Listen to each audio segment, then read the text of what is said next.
ہو جائے. اور اگر علم حاصل کرنے کے باوجود بھی خشیت الہی پیدا نہیں ہوئی تو وہ علم نافع نہیں ہے. وہ علم معلومات کا ذخیرہ تو ہے لیکن العلم نور فی قلب المومن، جو فرمایا گیا علم مومن کے سینے کا اجالا ہے، اس کے قلب کا نور ہے، اس کے باطن کی روشنی ہے. تو یہ وہ علم نہیں ہے جو اس کے من کا چراغاں ہو، جو اس کے اندر کی روشنی کا سبب ہو. تو وہ علم ہی نہیں ہے جو اللہ سے جوڑتا نہیں ہے، جو اللہ کی خشیت، اللہ کا خوف، اللہ کے احکامات پر عمل پیرا ہونے کا جذبہ نہیں دیتا ہے. تو کہا انما یخشی اللہ من عبادہ العلماء. حضرت امام غزالی علیہ رحمہ نے بڑی خوبصورت بات کی. آپ نے 4 مراتب بیان فرمائے. الناس کلہم موتا الا العلماء. تمام لوگ مردہ ہیں لیکن علماء زندہ ہیں. زندگی علم کے دم سے ہے. علم ہے تو زندگی ہے، علم نہیں ہے تو زمین پہ چلتا پھرتا، کھاتا پیتا، بیٹھتا اٹھتا، باتیں کرتا ہوا مردہ ہے.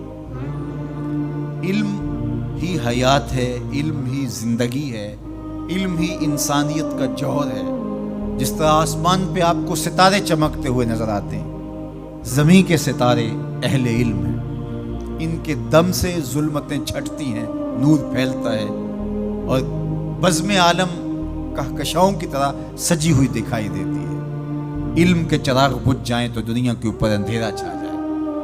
تو زندگی کا سارا جمال علم کی وجہ سے ہے. زندگی علم ہے، جمال علم ہے، دنیا کا نور علم ہے. سارا چراغاں، ساری کہکشائیں، سارے اجالے، ساری روشنیاں، ساری کنادیل علم اور علماء کی وجہ سے ہی. تو فرمایا الناس کلہم موتا، لوگ مردہ ہیں الا العلماء، علماء زندہ ہیں. اب علماء تو خوش ہو گئے کہ ہم زندہ ہیں، طلباء بھی خوش ہو گئے کہ ہم زندگی اور نور حاصل کر رہے ہیں.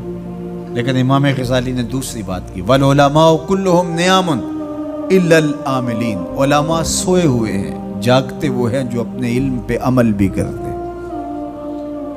جو نیند ہے، النوم اخت الموت، یہ موت کی بہن ہے. علماء ہیں تو زندہ لیکن اگر عمل نہیں ہے تو وہ آغوش نیند میں ہے. زندگی سے فائدہ ہی حاصل نہیں کر رہے. زندگی سے فائدہ تو زندگی کی لذات سے متمتع ہونا ہے، آنکھوں سے نظارے دیکھنے ہیں، کانوں سے نغمے سننے ہیں، زبان سے ذائقے چکھنے ہیں، دوستوں سے باہم ملاقاتیں کرنی ہیں.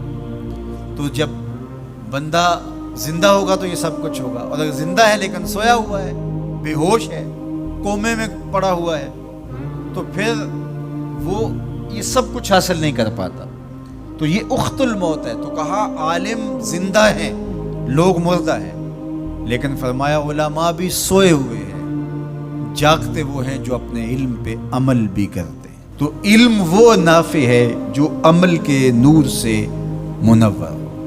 امام غزالی نے تیسری بات ارشاد فرمائی، والعاملون کلہم فی خسران الا المخلصین. سارے عمل کرنے والے بھی خسارے میں ہیں، گھاٹے میں ہیں، لیکن خسارے سے بچے وہ ہیں جو عمل محض اللہ کی رضا کے لیے کرتے ہیں. مخلص ہی محفوظ ہے، ورنہ علم بھی پڑھا، اس پر عمل بھی کیا، لیکن عمل لوگوں کے دکھلاوے کے لیے تھا، عمل کسی کو خوش کرنے کے لیے تھا، استاد کے ڈر کی وجہ سے تھا، ماں باپ کو خوش کرنے کے لیے تھا، اللہ کی رضا مقصود نہیں تھی. تو پھر علم بھی پڑھا، عمل بھی کیا، لیکن امام غزالی فرماتے ہیں خسارہ ہے، نقصان ہے. والمخلصون کلہم علی خطر الا الخائفین.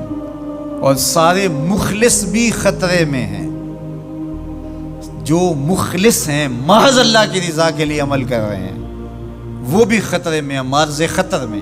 کسی وقت بھی پائے استقلال میں لغزش آ سکتی ہے، ساری محنت برباد ہو سکتی ہے. کیتی کتری پئی کھو محمد تے سکہ بنیا زردہ.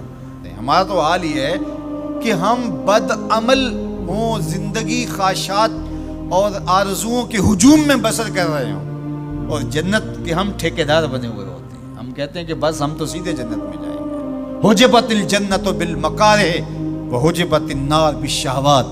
جنت مشکلوں کے پردوں میں لپٹی ہوئی ہے اور جہنم شہوتوں کے پردوں میں لپٹی ہوئی ہے. جنت اتنی بھی آسان نہیں ہے. تو کہا کہ والمخلصون کلہم علی خطر، ہر مخلص بھی خطرے میں ہے، لیکن الا الخائفین، جن کے سینے میں خشیت الہی ہے، خوف خدا ہے.